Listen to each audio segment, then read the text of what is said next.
കേരളത്തിലെ ഇപ്പോഴത്തെ പ്രധാനപ്പെട്ട ചർച്ചാ വിഷയം ഛത്തീസ്ഗഡാണ്. ഈ ഛത്തീസ്ഗഡിലെ ഒരു ജില്ലയുണ്ടല്ലോ, ബസ്തർ മേഖല. ബസ്തർ മേഖലയിൽ വർഷങ്ങൾക്ക് ശേഷം ആദ്യമായി ദേശീയ പതാക ഉയർത്തിയിരിക്കുകയാണ്. ആ സർക്കാരിന് എന്തായാലും നമ്മുടെ കേരളത്തിലുള്ളവർ എതിർക്കും പോലെയല്ല, അവർ നട്ടലുള്ള സർക്കാരാണല്ലേ? തീർച്ചയായിട്ടും നട്ടലുള്ള സർക്കാരാണെന്നുള്ളതിന് ഒരു സംശയമില്ല.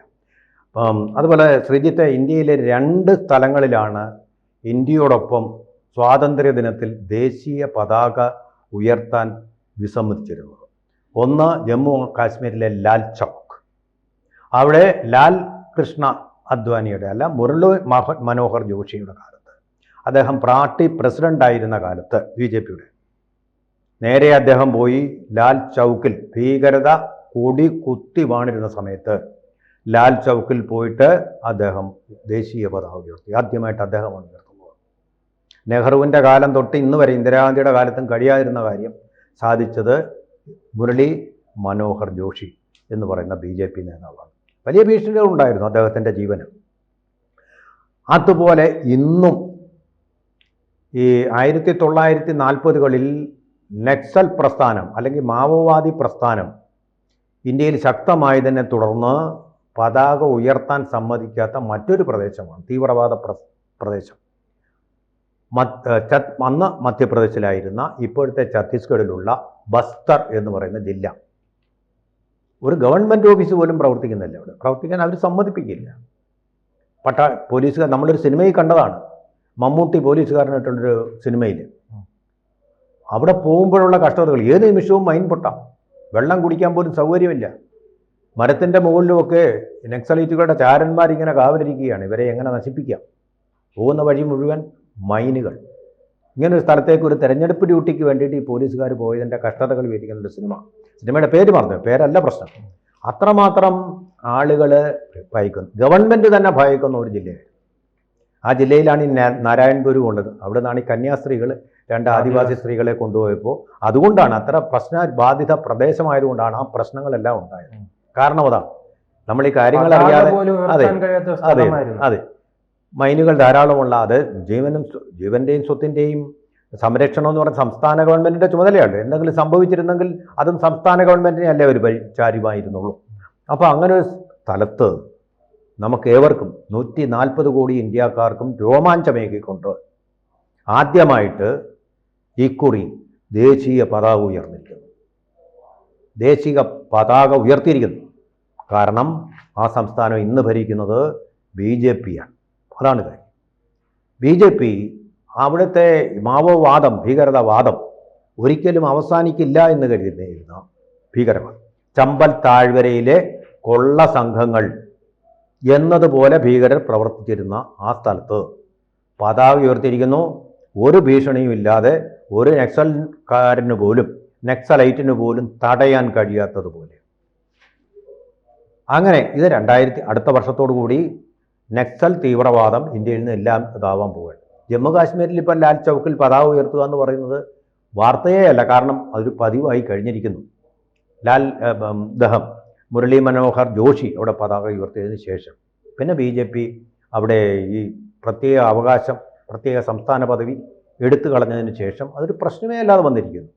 അല്ലെങ്കിൽ പാകിസ്ഥാനിൽ സ്വാതന്ത്ര്യദിനം ആഘോഷിക്കുന്ന നമ്മുടെ സ്വാതന്ത്ര്യദിനത്തിൻ്റെ തൊട്ട് തലേന്നായിരിക്കും അവിടെ പതാക ഉയരുക. പലപ്പോഴും പാകിസ്ഥാൻ്റെ പതാകയായിട്ടും വരുമായിരുന്നു. ആ സ്ഥാനത്താണ് ഇന്ന് ഇന്ത്യൻ പതാക ഒരു കുഴപ്പവുമില്ലാതെ കാറ്റിലാടി പറന്ന് കളിക്കുന്നത്. അതുപോലെ തന്നെയാണ് ബസ്തർ ജില്ലയിലെ ആദ്യമായിട്ട് ജില്ലാ ആസ്ഥാനത്താണല്ലോ ഗവൺമെൻറ് പതാക ഉയർത്തുന്നത്. ആ പതാക, ഇന്ത്യയുടെ ത്രിവർണ്ണ പതാക, ത്രിരംഗ്, അവിടെ ഇന്ന് ആലോലമാടി കളിച്ചുകൊണ്ടിരിക്കുകയാണ് കാറ്റിൽ. ഒരു ശക്തിക്കും തകർക്കാനാവാത്ത വിധം. അങ്ങനെ നമുക്ക് ഗോത്രവർഗ ജില്ലയാണെന്ന് കൂടി നമ്മൾ ഓർക്കണം. അങ്ങനെ ഒരു ജില്ലയിൽ ആ കൊടി ഉയർന്ന് ഇന്ത്യയുടെ ശക്തി. ഗോത്രവർഗം ഉണ്ടോ അവിടെ? പലരും മതം മാറ്റപ്പെട്ടിരിക്കുന്നു, പലരെയും കാണാതായിരിക്കുന്നുമുണ്ട്. പക്ഷേ ആ സംസ്കാരം ഇപ്പോഴും അവിടെ നിലനിൽക്കുന്നുണ്ട്. അത് ഇന്ത്യയെ ബഹുമാനിക്കുന്ന, ആദരിക്കുന്ന ഒരു സംസ്കാരം തന്നെയാണ്. പക്ഷേ നക്സലൈറ്റുകളുടെ ഭീഷണിയിലായിരുന്നു നാട്ടുകാരെന്നതുകൊണ്ട് അവർക്കെതിരെ എന്തെങ്കിലും പറയാൻ അവർ അശക്തരായിരുന്നു എന്നുള്ളതാണ് അവർ. കാരണം തൊക്കിൻമുലയിൽ നിർത്തിയിരിക്കുകയായിരുന്നു ജനങ്ങൾ. ഇപ്പോൾ അത് മാറി വരുന്നു. അവർ കാര്യമായിട്ട് വിവരങ്ങൾ പോലീസിനും ഇന്ത്യൻ പട്ടാളത്തിനും ഒക്കെ കൊടുക്കാൻ തുടങ്ങിയിരിക്കുന്നു. അതിൻ്റെ സത്ഫലങ്ങളാണ് നമ്മളിപ്പോൾ കാണുന്ന ഈ പതാകയുടെ പറക്കലിലൂടെയും നമ്മൾ കണ്ടുകൊണ്ടിരിക്കുന്നത്. ഇവിടെ ബിജാപ്പൂർ, നാരായൺപൂർ, സുക്മ, ഗുഞ്ചെ, ഭീമാറാം, കൊർച്ചോളി, നിലങ്കൂർ തുടങ്ങി 14 ഗ്രാമങ്ങൾ ജില്ലാ ആസ്ഥാനത്ത് കൂടാതെ കഴിഞ്ഞ വർഷമാണെന്ന് തോന്നുന്നു അമിത്ഷാ വ്യക്തമാക്കില്ല 2020 കൂടി തന്നെ ഈ വർഷം തന്നെ അദ്ദേഹം പറഞ്ഞത് ഈ വർഷം തന്നെയാണ് മാർച്ച് 30 കൂടി തന്നെ ഛത്തീസ്ഗഡിൽ പൂർണ്ണമായി തന്നെ മാവോയിസ്റ്റ് മുക്തമാക്കുമെന്ന് പറഞ്ഞു. ഇപ്പോൾ അതിന്റെ ഒരു 50% സാധിച്ചത് കൊണ്ടാണല്ലോ. 50% ഇപ്പൊ 90% പൂർത്തിയായിരിക്കുന്നു. അതുകൊണ്ടാണ് പതാക ഉയർത്താൻ കഴിയുന്നത്. അല്ലെങ്കിൽ എന്താ സംഭവിക്കുന്നതെന്ന് അറിയാമോ? പതാക ഉയർത്തും, പക്ഷെ ഉയർത്തുന്നത് കറുത്ത പതാകയായിരിക്കും, കരിങ്കൊടി ഉയർത്തുന്ന ആരാ? മാവോയിസ്റ്റുകൾ. ഒരു പോലീസിനും അങ്ങോട്ട് കടന്നു ചെല്ലാൻ പറ്റാത്ത വിധം അവരെ സായുധമായിട്ട് തന്നെ പ്രതിരോധം തീർക്കും. അതാണ് അല്പം മാറ്റം വന്നിരിക്കുന്നത്. ആദ്യമായിട്ട് ഇന്ത്യക്കാരെല്ലാവരും സന്തോഷിക്കേണ്ട ഒരു സ്വാതന്ത്ര്യദിന സമ്മാനമാണിത്, ആഘോഷിക്കേണ്ടതുമാണിത്. മാതൃഭൂമി എന്ന് പറയുന്ന ദേശീയ പത്രം സ്വാതന്ത്ര്യദിനത്തിന് വേണ്ടി ഉദിച്ചുയർന്ന പത്രം എന്നാണല്ലോ പറയുന്നത്. KP കേശവമേനോന്റെ ആ പത്രം KP കേശവമേനോന്റെ പത്രം അല്ലാതായി തീർന്നിരിക്കുന്നു. അത് അവസാന പേജിൽ കൊണ്ടൊരു വരി, വേറെ ഒരു പത്രത്തിലും ആ വാർത്തയില്ലെന്നുള്ള കാര്യം കൂടെ ഓർക്കണം. അതായത് മഹാത്മാഗാന്ധി നേതൃത്വം നൽകിയിരുന്ന, അധ്യക്ഷനായിരുന്നു എന്നല്ല ഞാൻ പറയുന്നത്, നേതൃത്വം നൽകിയിരുന്ന കോൺഗ്രസ് പാർട്ടിയാണ് ഇപ്പോഴത്തെ കോൺഗ്രസ് പാർട്ടി എന്നാണ് KC വേണുഗോപാലും ഒക്കെ പറഞ്ഞുകൊണ്ട് നടക്കുന്നത്. അല്ല, ഇത് സോണിയാഗാന്ധിയുടെ പാർട്ടിയാണ്. സോണിയാഗാന്ധിയുടെ പാർട്ടിയാണ്. അന്നത്തെ കോൺഗ്രസ് പാർട്ടി എന്ന് പറഞ്ഞാൽ അതിൽ RSSകാരുണ്ട്, സോഷ്യലിസ്റ്റുകളുണ്ട്, എല്ലാ വിധത്തിലുള്ള ഇന്ത്യക്കാർക്കെല്ലാം സ്വാതന്ത്ര്യം നടത്താൻ വേണ്ടി ഉണ്ടാക്കിയ ഒരു പ്ലാറ്റ്ഫോമാണ് കോൺഗ്രസ്. അല്ല, ഈ കോൺഗ്രസ് പാർട്ടി അല്ല. ഇത് ഗാന്ധി എന്ന് പറയുന്നത്, ഗാന്ധി കുടുംബത്തിലെയാണ് രാഹുൽ ഗാന്ധിയും പ്രിയങ്ക ഗാന്ധിയും സോണിയാഗാന്ധിയും എന്ന് പറയുന്ന പോലെ ഒരു തെറ്റിദ്ധാരണ പരത്തലാണത്. അല്ല,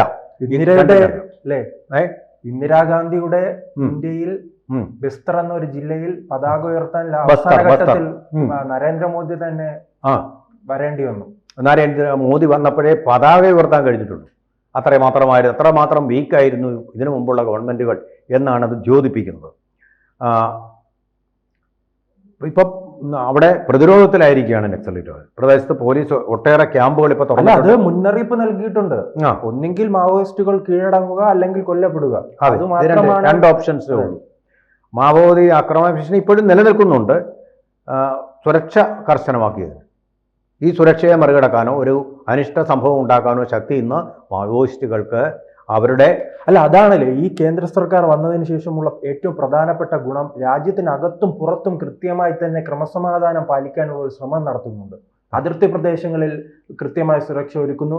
ഈ ഒരു പരിധി നോക്കിയാൽ അതിർത്തിയിൽ കൊല്ലപ്പെടുന്നതിനേക്കാൾ ഏറ്റവും അധികം സൈനികർ കൊല്ലപ്പെടുന്നത് ഈ രാജ്യത്തിനുള്ളിലാണ്.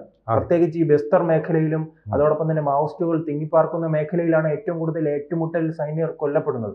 അതിനെ മാറ്റം വരുത്താനല്ലേ ഇപ്പോൾ കേന്ദ്ര സർക്കാർ ശ്രമം നടത്തുന്നത്. പക്ഷെ ഒരു രാഷ്ട്രീയ തീവ്രവാദം ഇപ്പോൾ ഇന്ത്യക്കകത്ത് ഉരുത്തിരിഞ്ഞു വരുന്നുണ്ട്. അതിന് ബദലായിട്ട് അർബൻ നക്സലൈസം എന്ന് പറയുന്ന അതിന്റെ കേന്ദ്രമായിട്ട്, ബുദ്ധി കേന്ദ്രമായിട്ട് രാഹുൽ ഗാന്ധിയും ചേർന്ന് അകത്തു നിന്നുള്ള ഒരു അട്ടിമറി, ജനാധിപത്യത്തെ അട്ടിമറിക്കാൻ വേണ്ടിയിട്ടുള്ള ശ്രമം. എനിക്ക് തോന്നുന്നു രാഹുൽ ഗാന്ധി ചെന്നിട്ട് അമേരിക്കൻ യൂണിവേഴ്സിറ്റി ചെന്നിട്ട് ഇന്ത്യയിൽ ജനാധിപത്യം സ്ഥാപിക്കാൻ ബ്രിട്ടനും അമേരിക്കയും ഒക്കെ മുന്നോട്ട് വരണം എന്ന് പറഞ്ഞത് ശരിയായിരിക്കാം. ബ്രിട്ടൻ അങ്ങനെ ചെയ്ത് പാരമ്പര്യമുണ്ടല്ലോ.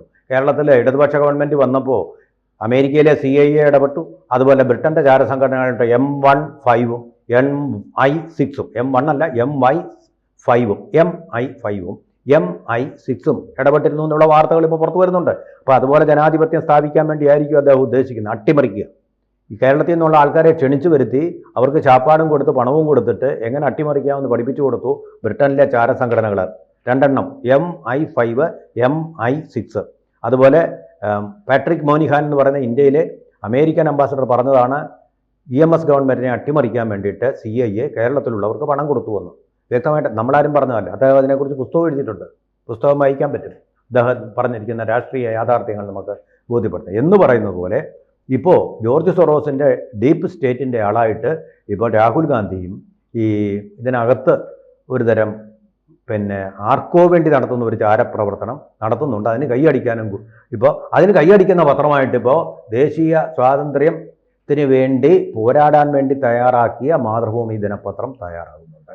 സോണിയാഗാന്ധി എങ്ങനെ, അല്ലെങ്കിൽ ഇപ്പോഴത്തെ കോൺഗ്രസ് എങ്ങനെ പഴയ കോൺഗ്രസിൻ്റെ ഒരു പിന്തുടർച്ചയല്ലോ അല്ല, അതുപോലെ തന്നെ പഴയ KP കേശവമേനോൻ്റെ മാതൃഭൂമിയുടെ ഒരു പിന്തുടർച്ചയല്ല ഇപ്പോഴത്തെ മാതൃഭൂമി എന്ന് 100% ഉറപ്പായിട്ട് നമുക്ക് വിശ്വസിക്കാൻ ഈ ഒരു തെളിവ് മാത്രം ധാരാളമാണ്.